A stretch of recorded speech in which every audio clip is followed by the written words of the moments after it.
Bom dia, irmãos e irmãs. Vamos fazer uma oração antes de começar a escudrinhar a palavra do Senhor. Amado Pai Celestial, somos muito gratos mais uma vez por estarmos juntos nessa manhã. Consagramos esse momento a Ti, esse momento para ouvir a Tua palavra. Queremos que Teu Espírito venha nos conduzir, nos ensinar, abrir os nossos olhos, o nosso entendimento, os nossos ouvidos para ouvir a Tua palavra, para recebê-la no coração e atesorá-la lá. Nós te pedimos tudo isso no nome do Teu Filho Jesus. Amém. Vamos ler em Romanos, capítulo 12. Vamos ler desde o versículo 3 até o 8. 3 ao 8. Romanos 12, 3. Porque, pela graça que me foi dada, digo a cada um dentre vós que não pense de si mesmo além do que convém. Antes, pense com moderação, segundo a medida da fé que Deus repartiu a cada um. Porque, assim como num só corpo temos muitos membros, mas nem todos os membros têm a mesma função, assim também nós, conquanto muitos, somos um só corpo em Cristo e membros uns dos outros. Tendo, porém, diferentes dons segundo a graça que nos foi dada, se profecia, seja segundo a proporção da fé. Se ministério, dediquemos-nos ao ministério. Ou o que ensina, esmere-se no fazê-lo. E o que exorta, faça-o com dedicação. O que contribui, com liberalidade. O que preside, com diligência. Quem exerce misericórdia, com alegria. Vamos ler até. Ontem nós falamos que no capítulo 12, Paulo nos introduz na vida prática da igreja, depois dos primeiros capítulos, onde ele fala do Evangelho, da grandeza, da glória do Evangelho do Senhor Jesus Cristo, e ele resume esse Evangelho com a expressão, as misericórdias de Deus. E nós explicamos então que agora, como resposta coerente a essas misericórdias de Deus, consequente com essas misericórdias, ou lógica, se você quer, para usar a expressão de Paulo, a única maneira lógica de responder ao Evangelho é, então, consagrando os nossos corpos totalmente a Ele e também renovando as nossas mentes. Para que assim, através da consagração do corpo e a renovação da mente, venha a se produzir a transformação das nossas vidas, que estão sendo conformadas não ao mundo, mas ao Senhor Jesus Cristo. Somos conformados à imagem do Senhor. E esse é o propósito de Deus. Mas para sermos conformados à imagem do Senhor, nós precisamos a consagração total do nosso corpo a Ele, naquele holocausto que nós falamos ontem, contínuo, e também a renovação das nossas mentes, para termos a mente de Cristo, a mente do Espírito, que é a mesma coisa que a mente de Cristo. Essas duas condições são necessárias para o que vem depois, que Paulo vai nos falar agora, que é a vida do corpo de Cristo. A vida do corpo. Paulo aqui, nos primeiros versículos que nós lemos, ele faz um resumo do que ele entende, o que ele ensina em outras porções da Escritura do Novo Testamento a respeito do corpo de Cristo. Ontem, nosso irmão Romeu nos falou sobre o capítulo 12 de 1 Coríntios, onde Paulo expõe o mesmo ensino, mas de uma maneira mais ampla. Aqui está mais resumido. A outra passagem do Novo Testamento, dos escritos do apóstolo, nas suas cartas, onde ele expõe o seu entendimento, a doutrina, o ensino do corpo de Cristo, está no capítulo 4 da carta aos Efésios, desde o capítulo 4, desde o versículo 1 até o versículo 16. Aí também ele vai nos falar sobre o corpo de Cristo. Aqui nós temos o mesmo ensino dele, mas de uma maneira mais resumida. Então, agora ele nos introduz na vida do corpo de Cristo. Veja como termina o versículo 2. Ele diz que a renovação da nossa mente vai trazer como consequência nas nossas vidas que nós vamos a experimentar qual seja a boa, agradável e perfeita vontade de Deus. Vamos a experimentar. Ou, a palavra que usa aí Paulo, significa conhecer pela experiência. Conhecer a vontade de Deus não apenas de uma maneira, vamos dizer assim, mental, mas pela experiência. Conhecer realmente qual é a vontade de Deus. Porque, para muitos de nós, a questão da vontade de Deus é essencial. Todos nós queremos, se somos filhos de Deus, todos queremos saber qual é a vontade de Deus. Em todas as circunstâncias, situações da vida, onde nós temos que fazer decisões importantes, ou ver que caminho vamos tomar, o que vamos fazer, será essa a vontade de Deus ou aquela outra vontade de Deus? Como sabermos qual é a vontade de Deus para nós? Então, Paulo diz que nós podemos conhecer a vontade de Deus pela experiência, mas apenas se a nossa mente for renovada. Porque a ideia aqui é a seguinte: às vezes nós pensamos, irmãos, que conhecer a vontade de Deus é como se nós precisaríamos uma espécie de GPS, uma voz falando assim, vira à direita, vira à esquerda, agora vai lá na frente. Dessa maneira nós estaríamos seguros de sermos conduzidos pelo Senhor e conhecer a vontade de Deus. Mas essa não é a maneira em que a Escritura nos fala de conhecer a vontade de Deus. Porque a ideia de Paulo aqui é que nós incorporamos dentro de nossa mente de Cristo. E quando nós temos a mente de Cristo, fica fácil para nós saber qual é a vontade de Deus. Você entende? Quando você tem um menino pequeno, uma criança, você está ensinando ele, você tem que falar tudo para ele. Faz isso, não faz, vai lá, não vai. Mas imagina que ele cresce, chega a ter 15, 16, 18 anos, e ainda você precisa dizer tudo para ele, faz isso, faz aquilo, não vai. Quer dizer que ele não cresceu, não amadureceu, não aprendeu. Mas quando ele aprende, incorpora dentro dele tudo o que você ensinou para ele, e agora ele faz naturalmente, ele tem uma mente moldada por esses ensinos, e para ele fazer o que você ensinou para ele se torna automático, habitual. Deus quer que nós tenhamos a mente de Cristo. E quando nós tivermos a mente de Cristo, então será fácil para nós conhecer o que Deus quer em cada situação, e caminhar na sua vontade. E descobrir, e o que lindo essas palavras aqui, que a vontade de Deus é agradável.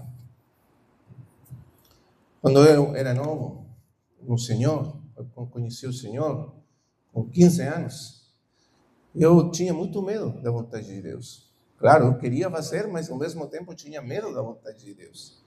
Porque eu pensava que se eu dizia, Senhor, faz a tua vontade, Ele vai impor sobre mim alguma coisa ruim. Para mim, né? Eu era novo, tinha 15 anos. Mas eu pergunto, quantos de nós continuamos com esse sentimento por muitos anos? Medo da sua vontade. Ah, sim. Faz a tua vontade, mas talvez o Senhor queira para mim uma coisa muito dura, muito difícil, da sua vontade. Não é? Então,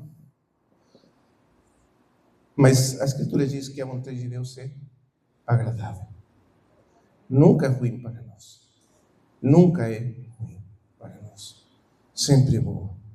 Sempre é doce para nós. O que mais? Diz que a sua vontade é perfeita e boa. Porque Deus, o nosso Deus é bom. E Ele quer sempre o que é bom, o melhor para nós. Você lembra quando o Senhor ensinou os seus discípulos a orar? Quem de vocês, quando o filho pede um ovo, você dá um escorpião para ele? Ou pede um peixe, você vai dar uma cobra, uma coisa ruim para ele? E se vocês que são maus sabem dar boas coisas aos seus filhos, quanto mais o vosso Pai Celestial dará boas coisas para vocês. Então, a ideia do Senhor é que nós saibamos que o nosso Pai é bom, que Ele quer sempre o que é melhor para nós. Às vezes, claro, O melhor não é o que nós achamos melhor no momento, na situação que estamos vivendo. Como as crianças, né? Nem sempre o que o pai coloca para ele, que é o bom para ele, a criança sente que é bom. Mas quando a criança cresce, e a mente da criança entende a mente e é amoldada, fica amoldada com a mente dos pais, agora passa a entender, aceitar e ver que é muito bom. Por isso, Paulo está dizendo que para conhecer a vontade de Deus, nós precisamos a mudança, a renovação das nossas mentes. Mas agora, versículo 3, continuando, capítulo 12, versículo 3. Agora Paulo vai nos mostrar qual é a vontade de Deus para nós, no sentido prático. Para que fomos libertados do pecado, salvados? Para que fomos perdoados, justificados?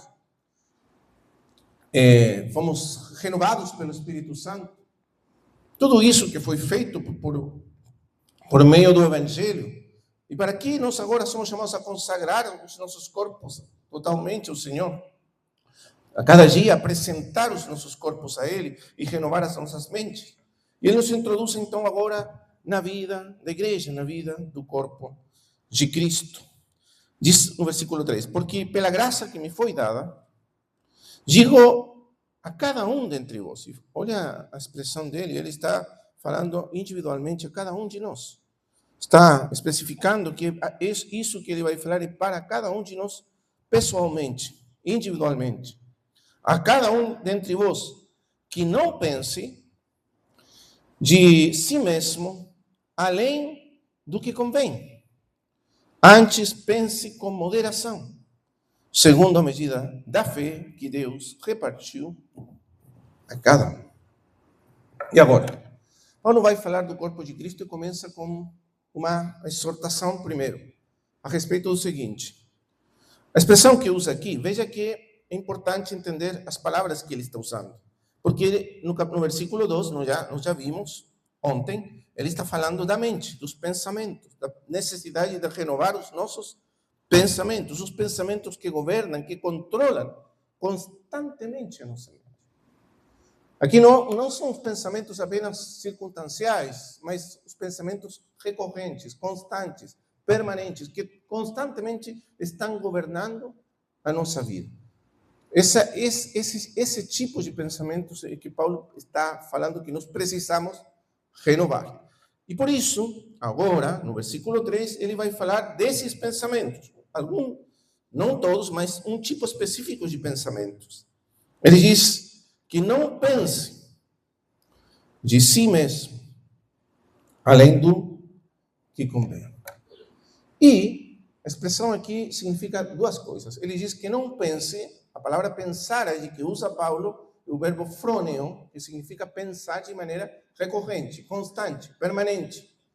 Aquilo que é o fogo constante da mente, aquilo que você pensa constantemente sobre si mesmo. E que, portanto, determina a sua vida, governa a sua vida, governa a sua conduta, governa as suas atitudes, porque são pensamentos constantes. O verbo grego está num tempo que significa constante, permanente, constantemente, permanentemente, não apenas ocasionalmente. Esse é o primeiro ponto.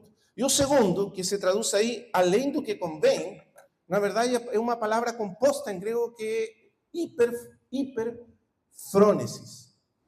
A mesma palavra frônesis, pensamento constante, mas agora com um sufixo que é hiper. Hiper em grego significa sobre, além de. E, portanto, significa pensamentos altivos sobre nós mesmos.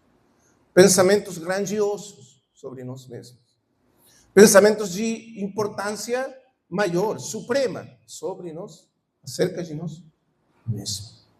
Veja que interessante a palavra. E ele diz que nós não devemos pensar constantemente com pensamentos altivos, grandiosos, acerca ou sobre nós mesmos. Agora, esse é um dos grandes males que atacam constantemente a vida da igreja.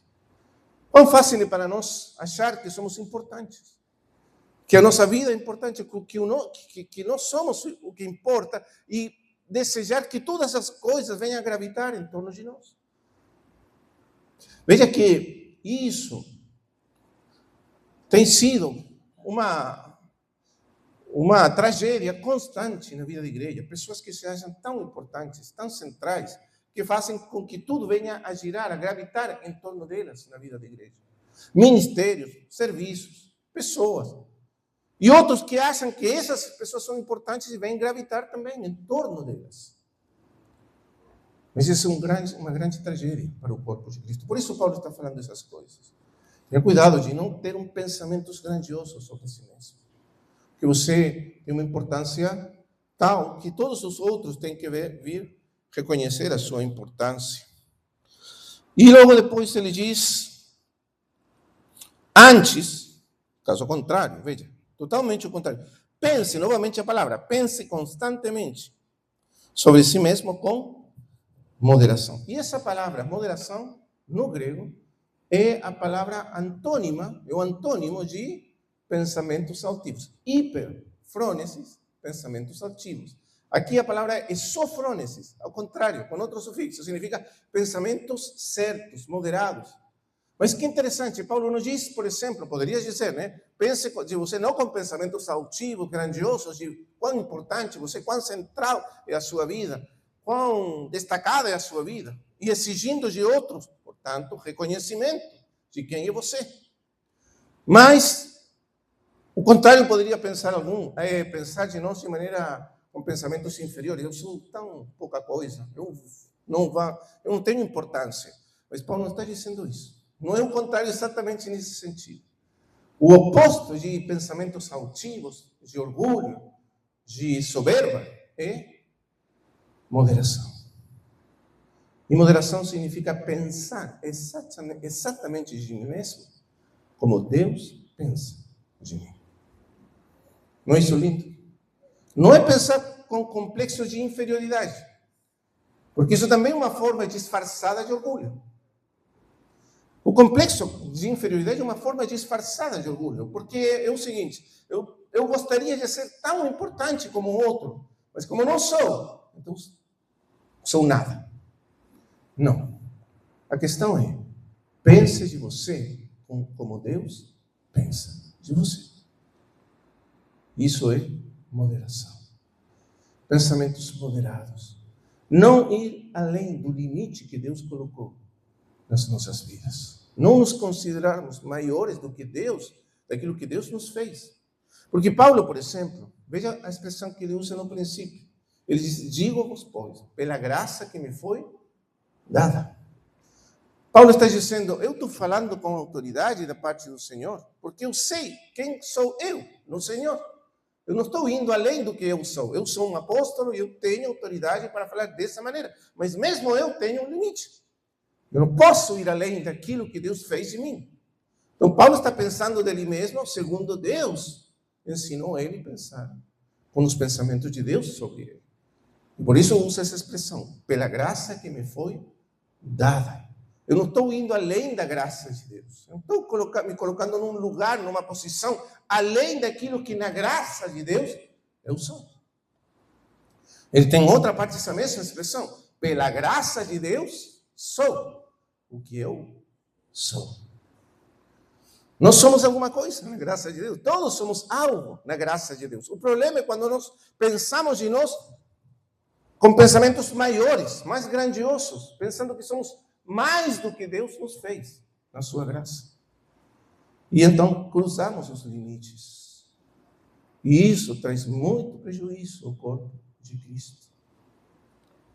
Porque quando nós fazemos isso, irmãos, realmente, literalmente, nós tornamos um tumor no corpo de Cristo. Sabe o que é um tumor?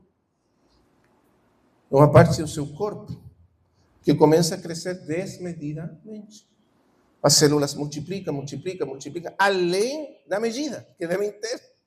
E começam a invadir todo o corpo. E quando elas começam a invadir todo o corpo, finalmente matam o corpo. E quando nós fazemos isso, nós tornamos tumores para o corpo de Cristo. No lugar de trazer vida, trazemos morte. E quantos irmãos que foram levantados pelo Senhor, e usados pelo Senhor, capacitados pela graça do Senhor, numa medida, cruzando essa medida, indo além da medida, se tornando e colocando a eles mesmos num lugar de maior importância, superior, de grandeza, colocando-se a si mesmos como uma coisa mais importante. Então, acaba trazendo morte para o corpo de Cristo. Pense de si mesmo com moderação. Outra tradução é com sobriedade. E essa é a medida certa. E por isso ele coloca e nos explica o que significa pensar de nós com moderação. Veja como ele especifica isso no final do versículo 3. Segundo a medida da fé que Deus repartiu a cada um. E a ênfase é a cada um. Essa expressão, a medida da fé, no grego, literalmente é o metrô da fé. É a medida, o metro da fé. Também pode ser traduzida como a proporção da fé. Assim é traduzida, por exemplo, essas palavras metrô em Efésios capítulo 4, quando fala da medida da graça, o metrô da graça. A ideia é mais ou menos a mesma, mas aqui Paulo enfatiza a fé. Ele usa essa expressão, a fé. Por quê? Porque fé fala da nosso relacionamento com Deus, a nossa dependência de Deus, o nosso caminhar com Deus. Portanto, a graça está dada, porque quando ele fala da medida da fé, penso que um sinônimo da expressão em Efésios 4 da medida da graça, que Deus repartiu a cada um, mesma ideia. Mas aqui a ideia é que essa graça é trabalhada em nós, pelo nosso caminhar com Deus. É uma medida que está dada na nossa dependência de Deus, no nosso caminhar, na nossa intimidade com Deus. E Deus, nesse caminhar com Ele, a cada um de nós, Ele reparte uma medida de fé. Essa fé é o que nos capacita para servir Ele, na função que Ele nos dá. Então, a ideia de Paulo é que nós não podemos ir além da medida da fé que Ele nos repartiu. Por isso, há mesmo entre dons que são similares, vamos dizer, por exemplo, alguém tem o dom de ensinar, Deus repartiu a graça de ensinar para muitos de nós. Mas todos tendo o mesmo dom, temos uma medida diferente para exercer esse dom. E essa medida tem a ver com a fé, que é a nossa comunhão, nosso relacionamento com Deus. Portanto, é uma medida repartida a cada um de nós. Mas veja que lindo o que diz Paulo. Ele diz que todos nós, sem exceção, no corpo de Cristo, recebemos uma medida de fé. E você precisa trabalhar essa medida de fé para o Senhor. Usar essa medida de fé. Porque para exercer qualquer serviço na casa de Deus, qualquer ministério, qualquer dom na casa de Deus, você precisa de fé. Porque todos os ministérios se exercem na fé. Quer dizer, em dependência de Deus, dos recursos de Deus, das habilidades que vêm de Deus, da graça de Deus. É pela fé que nós nos apropriamos de todas essas coisas. Então, não é na força humana, na habilidade humana, na capacidade da nossa carne, mas é na fé, medida da fé. E Deus repartiu a cada um de nós, diz Paulo, uma medida dessa fé para conformar o corpo de Cristo. E agora vem a explicação. Por quê? Porque assim como num só corpo temos muitos membros, mas nem todos os membros têm a mesma função, assim também nós, conquanto muitos, somos um só corpo em Cristo e membros uns dos outros. Então nos fala sobre o corpo de Cristo, a unidade do corpo e logo a diversidade dos membros, das funções no corpo de Cristo. Mas antes de ir nesse ponto, vamos focar um pouco mais no assunto da maneira em que nós pensamos sobre nós mesmos. Porque lembre que a ideia de Paulo, e por isso está usando a questão do pensamento e da renovação da mente primeiro, é que nós devemos deixar de lado, nós devemos deixar de lado aquela mente que está conformada ao mundo e nós renovar para ter a mente de Cristo. Então veja o que diz Paulo a respeito disso, exatamente no mesmo sentido em que ele está falando aqui, em Filipenses capítulo 2. Vamos ler desde o versículo 1. Filipenses 2, 1. Se há, pois, alguma exortação em Cristo, alguma consolação de amor, alguma comunhão do Espírito, se há entranhados afeitos e misericórdias, completai minha alegria, de modo que penseis, veja bem a ênfase, penseis a mesma coisa. Tenhais o mesmo amor, sejais unidos de alma, tendo o mesmo, e essa expressão aqui é importante, sentimento.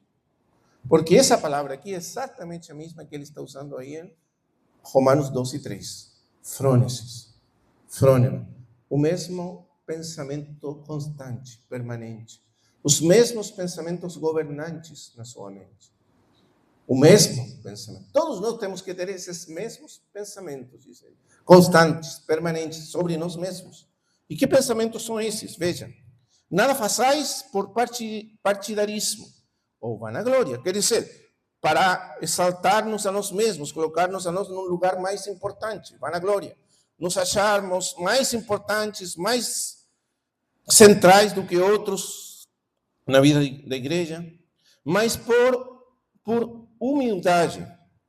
E aqui, novamente o mesmo, considerando cada um os outros superiores a si mesmos. Então, novamente está falando do mesmo, não com pensamentos altivos sobre nós mesmos, sino olhando para nós e nos considerando como servos os uns dos outros. Porque a ideia aqui, considerar os outros superiores, não quer dizer considerar os outros melhores do que nós, nesse sentido de concorrência. Mas a ideia é considerar outros como aqueles que estão sendo servidos por nós. Nos colocando não no lugar de prominência, mas no lugar de serviço, aos pés dos outros. E por quê? Veja como diz. Não tenha cada um em vista o que é propriamente seu. Novamente a mesma ideia, pensamentos de altivez sobre nós mesmos. Senão também cada qual o que é dos outros. Pensando primeiro naquilo que tem a ver com os outros, o que é importante a respeito dos outros, dos irmãos, no corpo de Cristo. E agora veja os 5. Tende em vós, então, resumindo, tende em vós o mesmo sentimento que houve também em Cristo Jesus. Veja aí, o versículo 2 diz, tendo todos o mesmo sentimento. Mas aí a palavra é a mesma mente. Mente no sentido de pensamentos constantes. E agora veja, a mesma palavra, tende em vós o mesmo sentimento. A mesma mente. A mesma maneira constante, permanente de pensar que houve também em Cristo Jesus. Então, tende em vós a mente de Cristo Jesus. Exatamente isso. É isso que nós precisamos ter, a mente de Cristo. E agora ele vai nos explicar como é essa mente de Cristo. Veja a mente de Cristo. Agora, o que é importante aqui é que, no caso do Senhor Jesus Cristo, se ele tiver, o Senhor Jesus Cristo nunca poderia ter pensamentos altivos sobre si mesmo, porque por muito grandiosos que fossem os pensamentos dele sobre si mesmo, seriam sempre certos. Porque ele é o supremo ser que existe. Não existe nada maior do que ele. E, portanto, seus pensamentos, se fossem os mais grandiosos, seriam totalmente certos a respeito dele mesmo. Mas mesmo assim, veja como foi a mente do Senhor. Quando nós olhamos para a vida do Senhor, quando nós estudamos os evangelhos, você vai descobrir uma característica tão linda, tão impressionante no Senhor. Nunca houve na história da humanidade um homem que tivesse uma consciência tão grande e tão importante sobre si mesmo. Pensamentos grandiosos. Mas o Senhor Jesus Cristo, diz a Escritura, e por exemplo, João diz, e os outros evangelhos dizem que ele tinha plena e absoluta consciência de quem era ele. Que ele saiu de Deus, que era filho de Deus, que era igual a Deus em tudo, que era da mesma natureza de Deus, ele sabia exatamente quem era ele. Mas nunca houve um homem que tivesse pensamentos mais elevados sobre si mesmos e, ao mesmo tempo, que fizesse tão pouca questão de quem era ele. E desse tão pouca ou nenhuma importância ao reconhecimento de outros sobre quem era ele. Porque quanto mais consciente é uma pessoa da sua importância, veja, mais sensível é a necessidade de ser reconhecida por outros sobre a sua importância. Hoje nós temos líderes mundiais que estão buscando constantemente serem reconhecidos no que eles acham de importantes e grandiosos que são. Temos uns quantos desses hoje. Mas o Senhor sabia exatamente quem era ele e nunca se importou nada com que alguém reconhecesse quem era ele. Por quê? Sendo quem era ele. E aqui o apóstolo nos dá a explicação. Porque diz que ele, subsistindo em forma de Deus, versículo 6, não julgou como usurpação o ser igual a Deus. Antes a si mesmo se esvaziou, assumindo a forma de servo, tornando-se em semelhança dos homens e reconhecido em figura humana. A si mesmo se humilhou, tornando-se obediente até a morte e morte de cruz. Pelo que também Deus o exaltou sobremaneira e lhe deu um nome que está acima de todo nome. Vamos tentar entender aqui, porque Paulo resume muito, em poucas palavras, sobre a mente do Senhor Jesus. Lembre que ele está falando da mente que houve no Senhor Jesus Cristo, os pensamentos que governavam nele. Ele, subsistindo em forma de Deus, não julgou como usurpação ser igual a Deus. Quer dizer, ele é da natureza, da substância, da essência de Deus. Então, faz parte da sua natureza essencial ser igual a Deus em tudo. E, portanto, ele estava no lugar de suprema importância na criação, sobre todas as coisas. Deus transcendente, sobretudo, adorado pelos anjos, servido pelos anjos, adorado por eles, por todas as criaturas, na posição de Deus. Aí estava ele, desde toda a eternidade.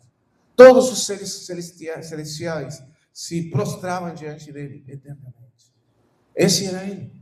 Você vê a visão de Isaías, capítulo 6, quando diz, no ano que morreu o rei Uzias, eu vi o Senhor sentado sobre um trono alto e sublime, e suas vestes enchiam o templo. Essa visão, e por cima dele havia serafins que davam vozes uns aos outros, e eternamente eles dizem, proclamam, santo, santo, santo, é o Senhor Deus, Javé dos exércitos, toda a terra está cheia da sua glória. E eles se prostram eternamente diante desse trono.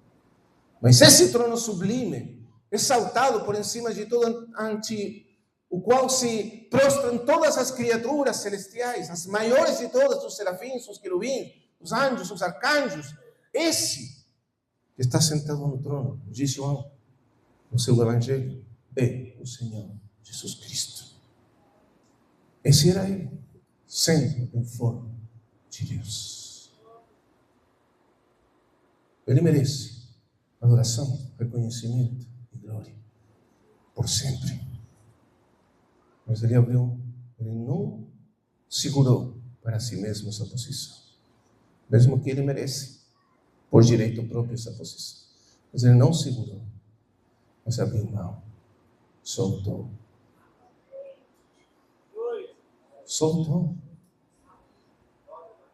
Nós que sempre estamos buscando reconhecimento, sendo tão pequenos e mínimos, mas ele que é realmente o único que merece adoração e glória por toda a eternidade, soltou isso. Se esvaziou,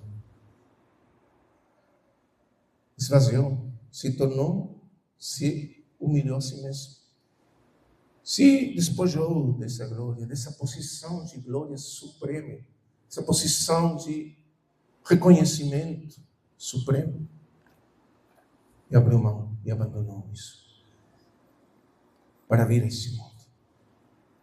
E tomou a forma de um. Que forma tomou? Deixou a forma de Deus e tomou a forma de um Aí forma significa posição, de glória, de exaltação suprema, de adoração, de reconhecimento supremo, de importância suprema. Deixou essa posição, se esvaziou para tomar a forma de quê? De um servo.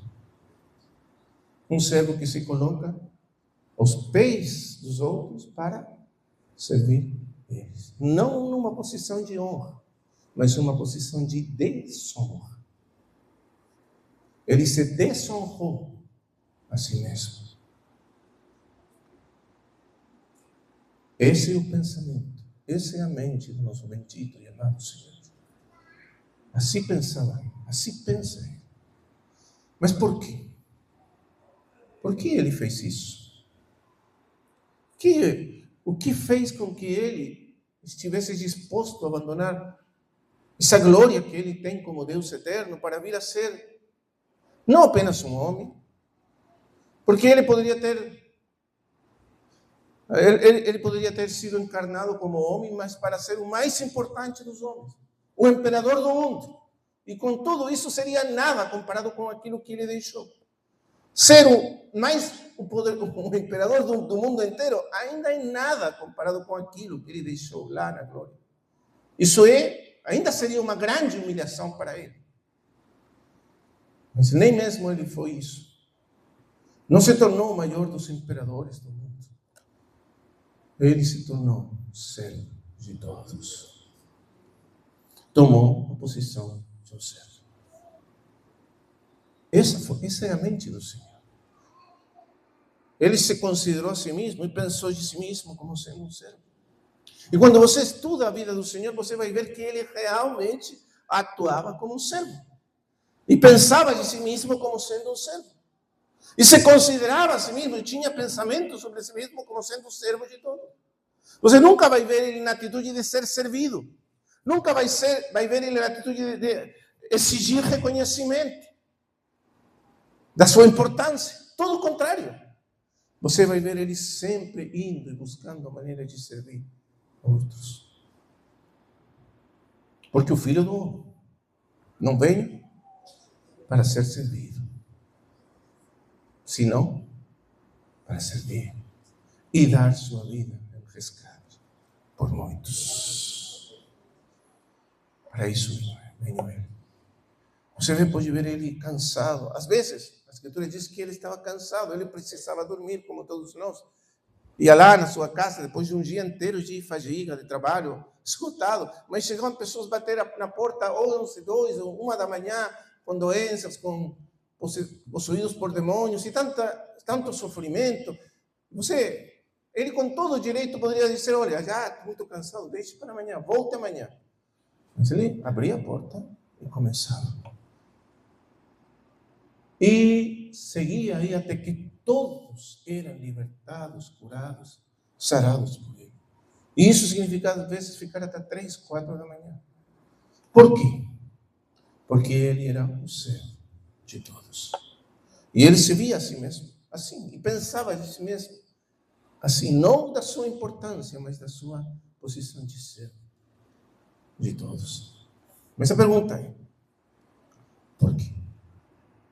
Porque se você continua lendo, Paulo diz, não apenas se desonrou, se tornando, ou colocando a ele mesmo na posição de um servo, feito semelhante aos homens, sino que, veja aqui, no capítulo reconhecido em figura humana, mas 8, a si mesmo se humilhou, tornando-se obediente até a morte de cruz.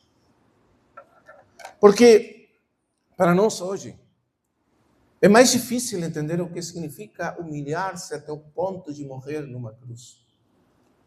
Porque para nós a cruz, por causa dele, exatamente por causa de que ele morreu numa cruz, se tornou um símbolo de esperança, de salvação, de libertação. Hoje nós falamos da cruz como um símbolo de vida, de glória, de salvação eterna, de expiação, de perdão dos pecados, de vitória eterna de Cristo. Mas naquele tempo, no tempo em que o Evangelho era pregado, no tempo em que se falava de Cristo crucificado, a cruz era a maior das vergonhas. Porque só os piores criminosos no Império Romano, os traidores, os piores bandidos, morriam crucificados. Então, era uma forma de suprema desonra morrer numa cruz romana. E assim morreu o nosso Senhor. Numa cruz, despojado de tudo, desonrado aos olhos de todos, humilhado aos olhos de todos, para nos salvar, por causa de nós. Então, o que governa a mente de Cristo? Por que ele fez tudo isso? A resposta é apenas uma. E é o que Paulo vai falar logo depois, no capítulo, nos versículos a seguir, em Romanos. E em todas as vezes que Paulo fala do corpo de Cristo, ele continua com esse mesmo assunto. Depois de expor a verdade do corpo de Cristo. Tudo isso o Senhor fez apenas por uma razão. Porque ele nos amou. É o amor de Cristo que explica a mente de Cristo. É uma mente governada pelo amor. E quando você ama, você se torna servo daquele que você ama. Eu penso que os pais e as mães ainda mais podem compreender muito bem esse ponto. Quando você tem um filho, a primeira vez, você é uma mulher, né, ainda não casada, depois casa, mas você tem muita liberdade para viver a sua vida, fazer com a sua vida o que você acha o melhor. Mas quando vem um filho, o que acontece com a sua vida? Literalmente, irmã, o que acontece com a sua vida? Você se torna escrava, servo desse filho, para sempre. Não é? Você deixa de lado o seu bem-estar, o que é o próprio, deixa de lado o seu orgulho, a sua importância, e se torna serva daquele filho. Por quê? Porque eu amo. É uma questão de amor. E o amor, irmãos, nos faz servos daqueles que amamos. Sempre. É a maneira em que funciona o amor. Se você ama alguém, você se torna servo daquele que você ama. Está disposto a servir, a viver para ele, a renunciar a si mesmo por causa dele, a abandonar privilégios e coisas que e direitos por causa dele, porque você o ama. E aqui nós temos a expressão do supremo amor, o amor mais perfeito e sublime, que é o amor de Deus em Cristo. E por causa desse amor que ele fez tudo por nós e se tornou servo de nós. Então, quando nós voltamos, vamos voltar aí para Romanos, nós vemos isso, exatamente isso, na mente do Senhor, e vemos isso que Paulo está falando para nós quando diz que, então, diz que pela graça que me foi dada a cada um dentre vós, que não pense de si mesmo além do que convém, antes pense com moderação, segundo a medida de fé que Deus repartiu a cada um. E logo diz, porque assim, versículo 4, como num só corpo temos muitos membros, mas nem todos os membros têm a mesma função, assim também nós, conquanto muitos, somos um só corpo em Cristo e membros os uns dos outros. Então Paulo nos diz que a maneira certa de pensar sobre nós mesmos é nos considerar, nos ver a nós mesmos como membros, cada um de nós como sendo membro do corpo de Cristo. Não como um todo em nós mesmos, mas como uma parte de um todo que é muito maior do que nós, o corpo de Cristo. Nós não somos vamos dizer assim, uma totalidade fechada. Nós somos apenas uma parte de um todo que é muito maior do que nós. E isso nos coloca no lugar certo. Somos apenas membros do corpo de Cristo. E ele então vai usar essa figura do corpo, mas que não é apenas uma figura, é a realidade do corpo de Cristo, para nos explicar como nós devemos pensar sobre nós mesmos da maneira certa ou moderada. E explica. Como num só corpo temos muitos membros, mas nem todos os membros têm a mesma função, assim também nós, conquanto muitos, somos um só corpo em Cristo e membros os uns dos outros. Vamos ler aí, para completar essa ideia, em Efésios 1, capítulo 1.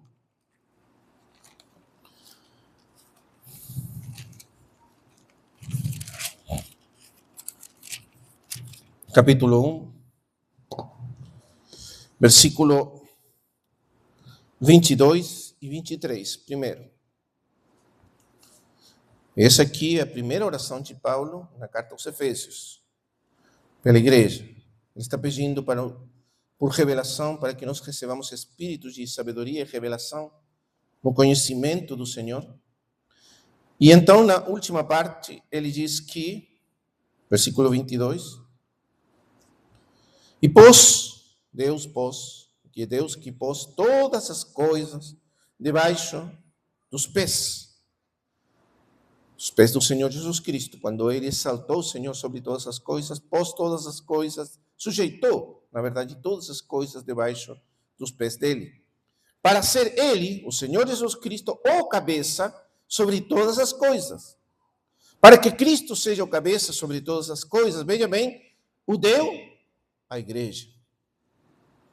Quer dizer, Deus exaltou Cristo por sobre todas as coisas para ser cabeça, mas cabeça sobre todas as coisas junto ou unido a um corpo. E esse corpo, diz ele, é a igreja. O deu à igreja, a qual é seu corpo. O corpo de Cristo, então, é, vamos dizer assim, o complemento de Cristo para Cristo ser cabeça sobre todas as coisas. E aqui explica por quê a igreja é seu corpo. É a plenitude daquele que tudo enche em todas as coisas. Então a igreja, diz Paulo, é o vaso que contém a plenitude de Cristo. A plenitude dele está na igreja. E unido à igreja, ele é o cabeça sobre todas as coisas. É por isso que não apenas ele está sentado no trono celestial, nos lugares celestiais, mas nós, juntamente com ele, diz Paulo, capítulo 2, também estamos sentados com Cristo nos lugares celestiais. Por quê? Porque nós estamos unidos como seu corpo a ele e somos a sua plenitude. O que quero destacar aqui é o seguinte: a igreja como um todo, ela é o vaso que contém a plenitude de Cristo. Mas é a igreja que contém a plenitude de Cristo.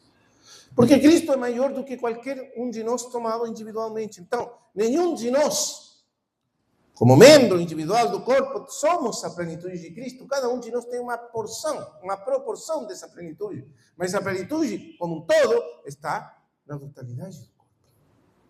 E por muito capacitado que seja um servo do Senhor, um filho de Deus, por muito que tenha de Cristo, sempre vai ser apenas uma pequena proporção da plenitude de Cristo. E nós precisamos entender isso. Cada um de nós tem uma proporção. Alguns têm aparentemente uma proporção maior, mas mesmo assim continua sendo uma pequena parte daquela plenitude que é Cristo. E para nós termos e experimentarmos a plenitude de Cristo, então o que precisamos? Todos os membros do corpo de Cristo. Irmão, você e eu precisamos, todos, cada um de nós e todos os membros do corpo para possuir a plenitude de Cristo. Porque todos temos apenas uma proporção dele, mas somando todos, agora temos a plenitude. Veja quão importante é isso. Por quê? Porque se o corpo estiver dividido, como está dividido de fato nesse tempo, já no mundo, o que nós temos, por muito que seja glorioso do Senhor, por muito grande que seja, sempre vai ser uma pequena medida daquela plenitude. E quanto mais divididos estamos, menos de Cristo temos. Esse é o grande problema da igreja hoje. Essa é a grande tragédia da igreja hoje.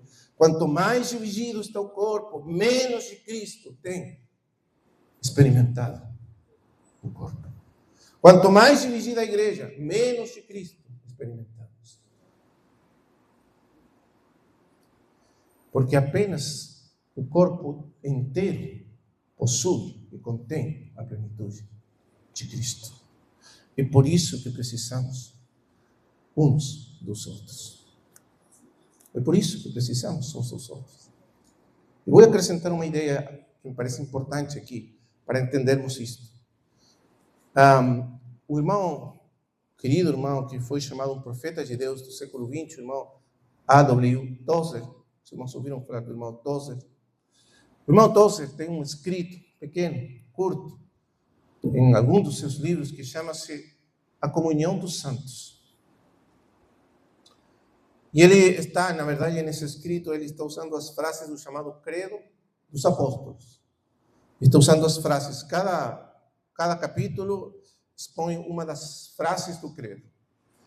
E uma das frases do credo apostólico, que é chamado também do símbolo dos apóstolos, do século II, diz: creio na comunhão dos santos. Então ele toma e vai falar claramente da vida do corpo, da comunhão do corpo, da necessidade de termos todos os santos para ter comunhão com Cristo e a plenitude de Cristo é na comunhão dos santos. Mas ele acrescenta uma coisa interessante. Ele diz: mas quando nós falamos do corpo de Cristo e da comunhão do corpo de Cristo, não apenas falamos no sentido extensivo. Vamos dizer assim, todos os santos que estão vivos hoje sobre a terra. Mas, ainda que tivéssemos todos os santos vivos hoje, geograficamente falando espalhados pelo mundo, ainda não temos a plenitude de Cristo. Porque a plenitude está composta por todos os santos que já passaram por esse mundo nos últimos 2000 anos da história da igreja.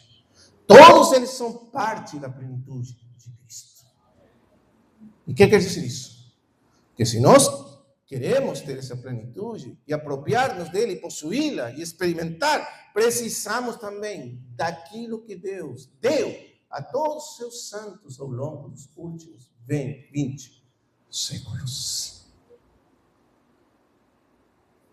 E por isso, existe um grande perigo em todos os movimentos de renovação cristã. Todos sempre afrontam o mesmo perigo. Sabe qual que é? Deletar tudo o passado. E pensar que agora sim nós vamos começar a dizer do nada, como se pudéssemos voltar novamente lá no século, o ano 33, 34, mais ou menos, quando o Espírito Santo foi derramado em Pentecostes.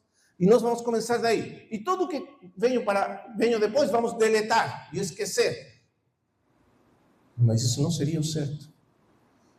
Porque o Senhor vem dando e revelando suas riquezas da sua plenitude à igreja durante os últimos 20 séculos de história.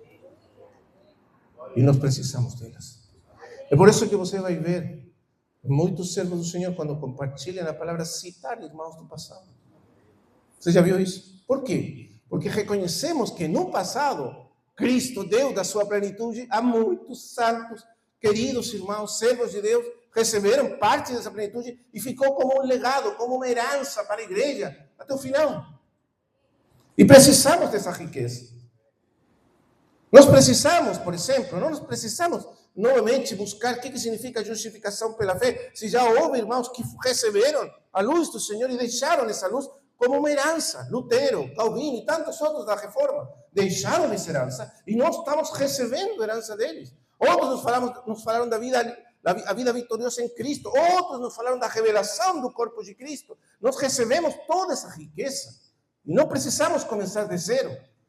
Claro, essa riqueza que nós recebemos, esse depósito de herança, que foi legado do passado, não tem autoridade da Escritura. A Escritura é a nossa regra de fé, de conduta. Ela é a palavra inspirada, inerrante de Deus para sempre. Nada está ao mesmo nível dela. Tudo está sujeito a ela. Mas mesmo assim, precisamos da herança de toda a riqueza do corpo de Cristo. E aqueles que são ministros da palavra, sobretudo, que têm a responsabilidade de ministrar a palavra ao povo de Deus, precisam estudar, buscar, ouvir, reconhecer essa herança. E não tentar partir de zero. Porque não é assim que funciona. A plenitude de Cristo está na plenitude do seu corpo. Não apenas dos que estão vivos hoje, mas daqueles que estão na sua gloriosa presença hoje, morando com Ele. Porque eles estão vivos, ainda mais vivos do que nós. Foi falado que o famoso evangelista Dwight Moody, palavras que depois o irmão Billy Graham também repetiu quando morreu, mas primeiro foi Dwight Moody.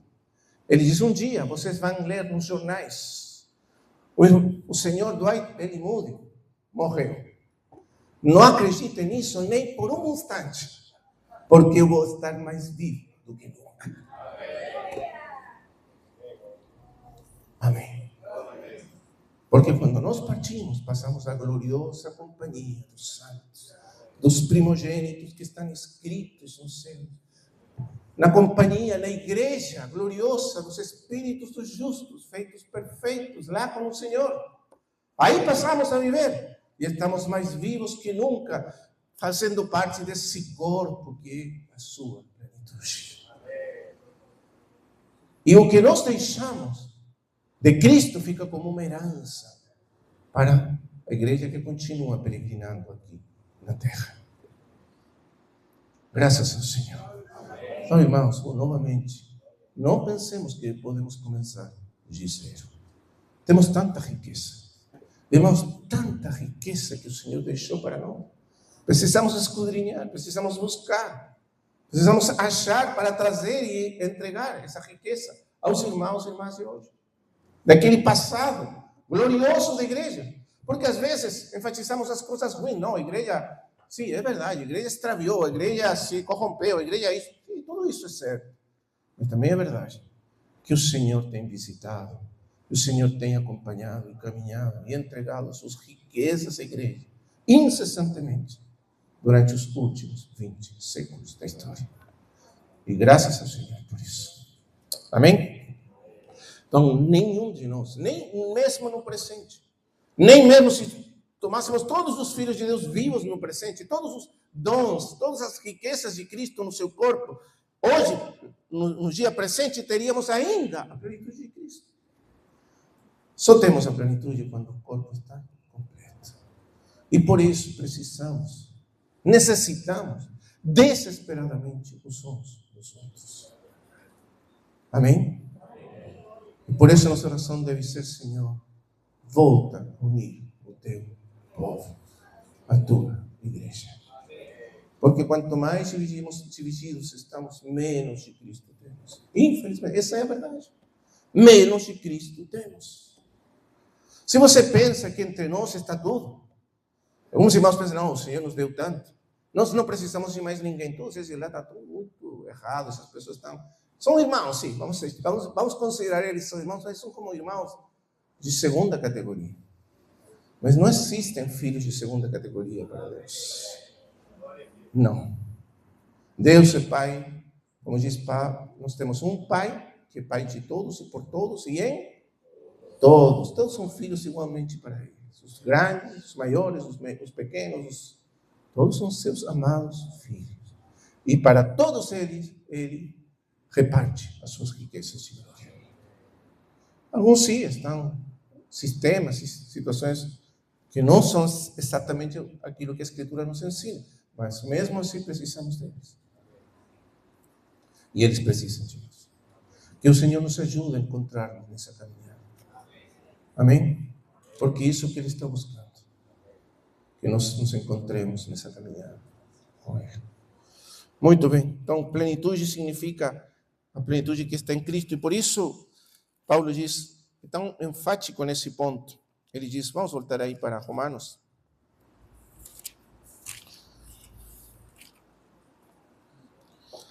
Ele diz que todos nós somos um só corpo. Isso é muito importante. Não existem muitos corpos. Existem igrejas locais, claro. Assembleias locais de crentes.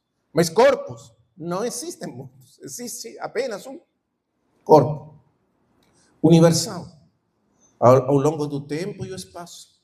Um só corpo, apenas um corpo. Cada assembleia local é uma expressão local desse único corpo.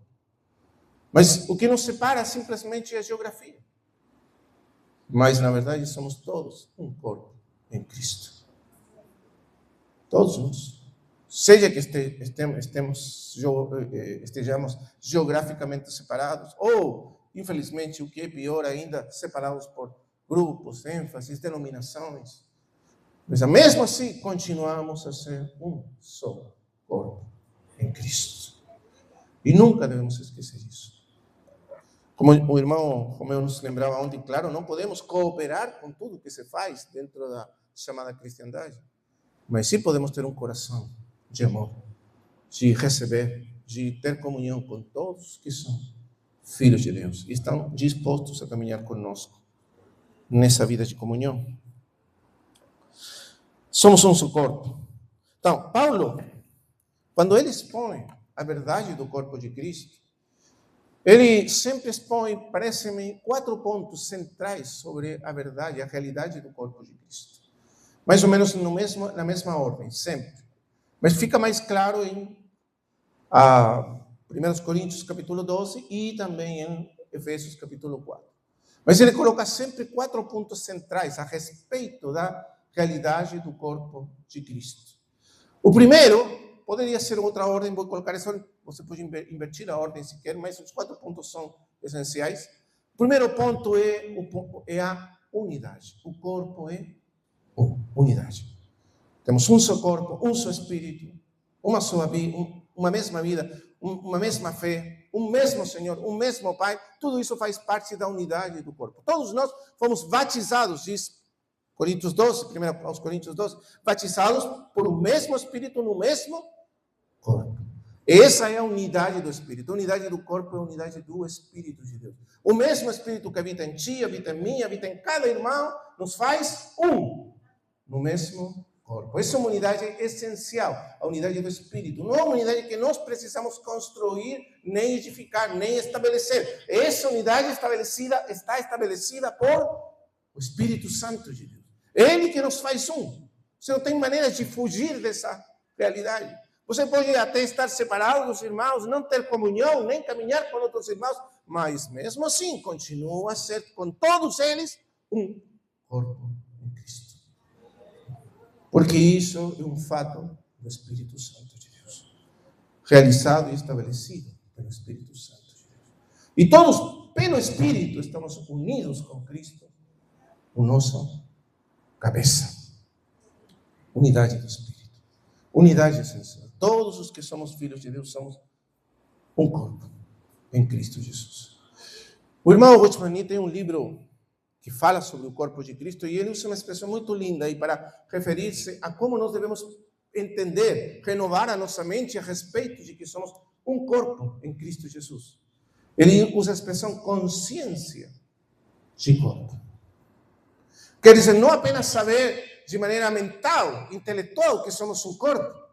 Porque existem muitos irmãos que podem até dar conferências sobre o corpo, sobre a realidade de que somos um corpo. Mas não tem o que resulta essencial a respeito disso, consciência de corpo. E quando ele fala de consciência de corpo, significa o seguinte, que nós somos cientes de que somos apenas membros. E quando um membro, por exemplo, a mão, está unida ao corpo, essa mão está unida, mas ela precisa estar consciente de estar unida ao corpo. Por quê? Porque assim ela consegue movimentar-se junto com todo o corpo. E nunca movimentar-se sozinha. Porque a mão sabe que para ela, por exemplo, a mão quer pegar o copo. Mas ela, para pegar o copo, não pode ir sozinha. Se eu estou aqui nessa distância, vamos supor, eu preciso pegar o copo. Que precisa do que a mão sozinha tem capacidade de tomar o copo? Por ela mesma? Não. Ela precisa dos olhos para focar, porque senão vai estar batendo em qualquer parte e nunca vai tomar o copo. Precisa dos olhos para focar. Precisa dos pés para aproximar-se. Precisa do braço para esticar-se e pegar o copo. Você está vendo? Portanto, a mão precisa de ter consciência de que é parte de um corpo para funcionar da maneira certa. E por isso, irmãos, o individualismo é uma praga dentro do corpo de Cristo. Individualismo significa que eu penso que eu sou sozinho, que eu posso fazer tudo sozinho, que sou eu e mais ninguém, que eu vou, que eu venho, que eu me movimento para lá, para cá, mas tudo sozinho. O Senhor não apaga a vida individual. Por isso, a cada um de nós continuamos a ser indivíduos em Cristo.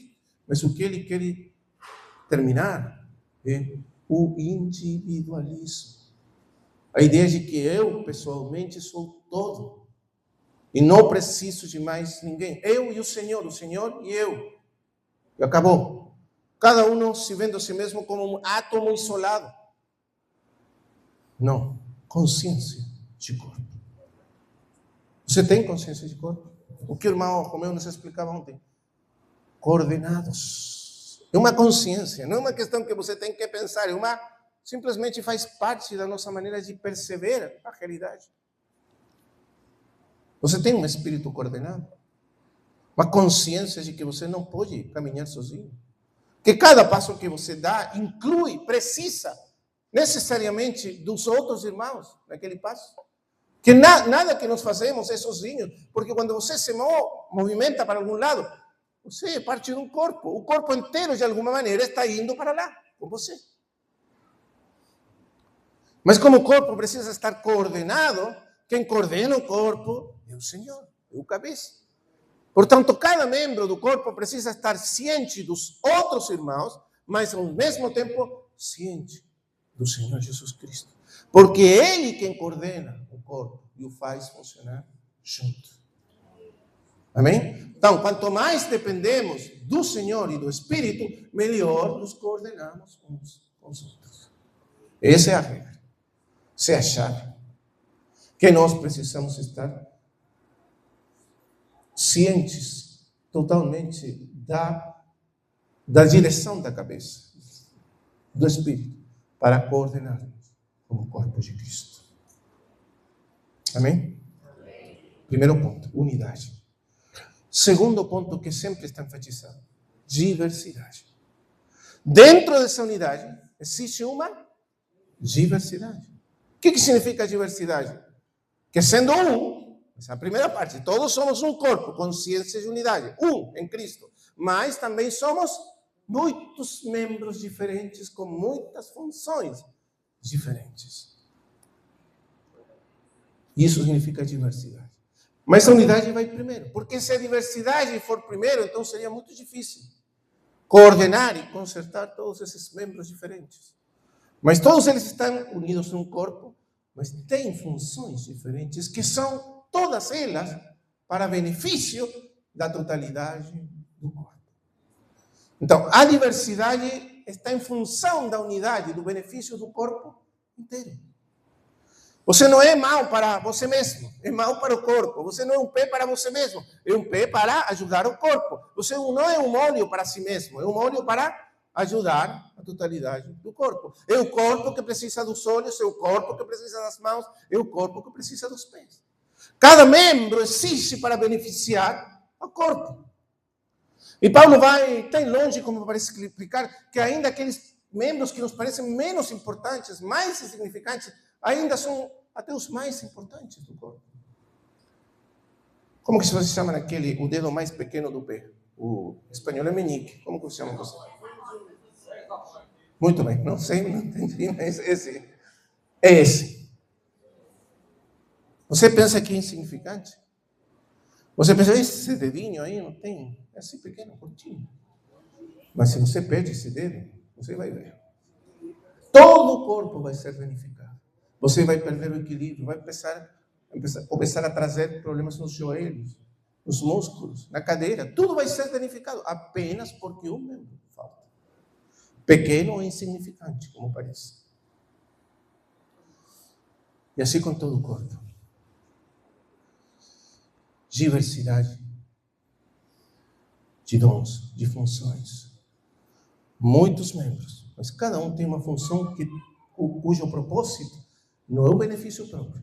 Por isso Paulo diz que nenhum de vocês pense de si mesmo como sendo o centro, o importante, o que realmente importa não é você, é o corpo. Você tem um dom, tem uma graça, mas essa graça é para beneficiar o corpo. Não para você crescer em importância, é para que o corpo cresça e se alimente e receba essa porção de Cristo através do seu serviço. Diversidade. E isso nos leva a um ponto importantíssimo. necessidade de que toda essa diversidade seja expressada na vida do corpo. Porque o grande problema é que alguns membros do corpo têm a tendência a se tornar hegemônicos na vida do corpo. E quando um membro se torna hegemônico, o que vai acontecer? Os outros membros vão ser apagados na sua função. Por isso, no capítulo 12, não vamos ter tempo para voltar aí, mas no capítulo 12 de 1 Coríntios, Paulo coloca duas situações que são erradas, vamos dizer, a respeito de como nós, como membros, nos consideramos e funcionamos. A primeira é aquele que diz: eu não sou olho, eu não sou pé, eu não sou ouvido, então não sou importante. Você entende? A primeira parte ele diz: se você diz, por que eu não sou olho, eu não sou do corpo, ou se não sou, sei lá, mão, não sou do corpo. Aí ele está falando daqueles membros que pensam que porque não são aqueles membros mais visíveis, mais destacáveis, então são menos importantes, ainda não são importantes, e então apagam a sua função. Esse é um primeiro grande problema no corpo de Cristo.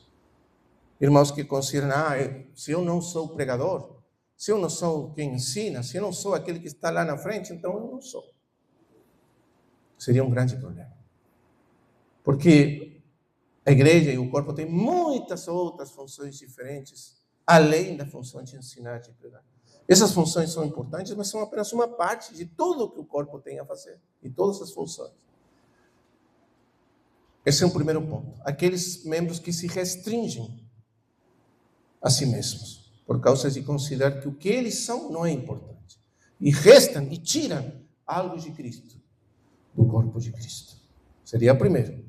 Esses irmãos precisam ser encorajados a cumprir a sua função. São muitas diferentes. E o segundo é aquilo que se acham, já falamos deles, tão importantes, que pensam que os outros não são importantes. Aqueles que, eu sou olho, são muito importantes. Aqui eu sou... Então, Paulo usa aí de uma, como que chama? Uma ironia. Ele diz, acaso, diz ele, se todo o corpo fosse olho, onde estaria o ouvido? Quer dizer, se realmente você fosse o olho, fosse tão importante, imagina um corpo que é apenas um olho. Pode ser um olho gigante, se você quiser, assim, um olho grande, assim, enorme. Para que serve um olho sozinho? Para nada. Só vê. E o que mais faz? Nada. Não tem mão, não tem pé, não tem uso nenhum, só vê. Uma grande visão. Cuidado com isso, irmãos. Porque nos tornamos visionários. Sabe o que é um visionário? Pessoa que vê muito e não faz nada. Visionário. Mas o corpo é muito mais do que um olho, ou uma orelha, ou um pé. Todos os membros são necessários. Então, o segundo ponto. Aqueles que se acham maiores, ou mais visíveis, ou mais importantes, têm que aprender a restringir a função para permitir que todos os outros membros do corpo sejam expressados na vida do corpo.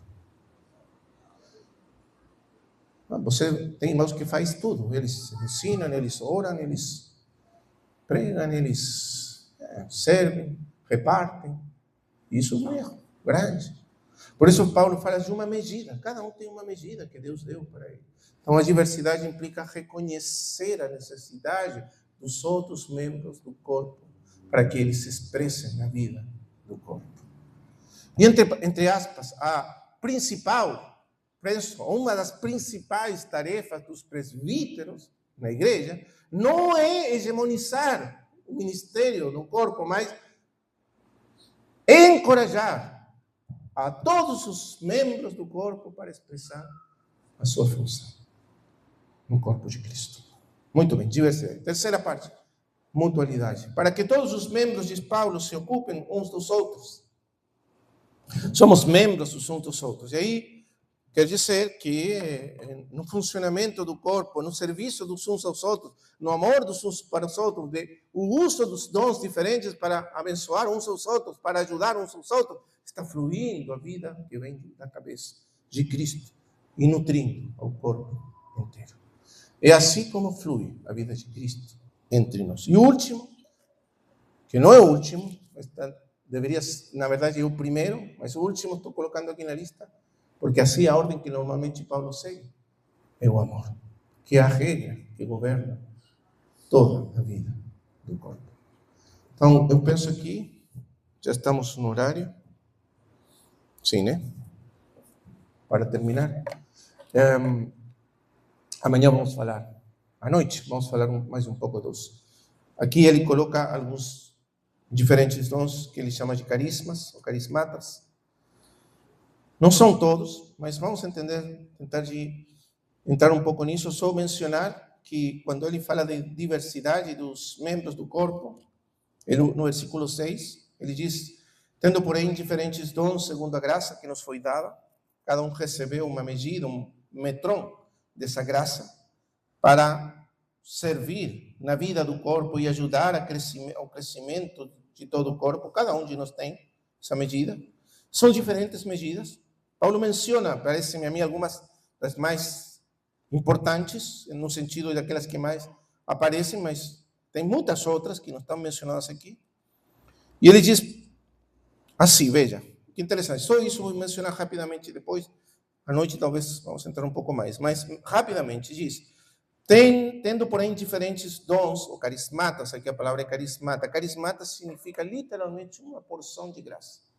Carisma é graça. Caris é graça. Carismata é medida de graça, uma porçãozinha, um pedacinho da graça que está em cada um de nós. Então, vem de carisma. Todos são dons de graça. Aqui a ideia não são talentos nem faculdades naturais. São dons que vêm da graça, da operação da graça de Deus que foi repartida a todos nós no corpo de Cristo. Ele só presta atenção a isto. Veja como ele fala. Diz, se profecia, seja segundo a proporção da fé. Se ministério, dediquemo-nos aí, ministério diaconia, serviço. Se serviço, dediquemo-nos a servir. Literalmente é assim. Se serviço, servindo. Assim Jesus criou. E se ensino, ensinando. E se exorta, é aquele que exorta, exortação, então, com dedicação. O que contribui com liberalidade, o que precise com diligência, e o que exerce misericórdia com, quem exerce misericórdia com alegria. E coloca algumas como condições específicas para o exercício desses dons. Mas o que é interessante é que alguns deles parecem redundantes, né? Ele diz, por exemplo, aquele que serve, ministério, diaconia, servindo. Aquele que ensina, ensinando. E parece redundante. Mas qual que é a ideia de Paulo aqui? Que se você tem um dom específico dado por o Senhor, então tem que restringir seu serviço a esse dom e fazer uso desse dom. E não outra coisa. Entende? Não ir além,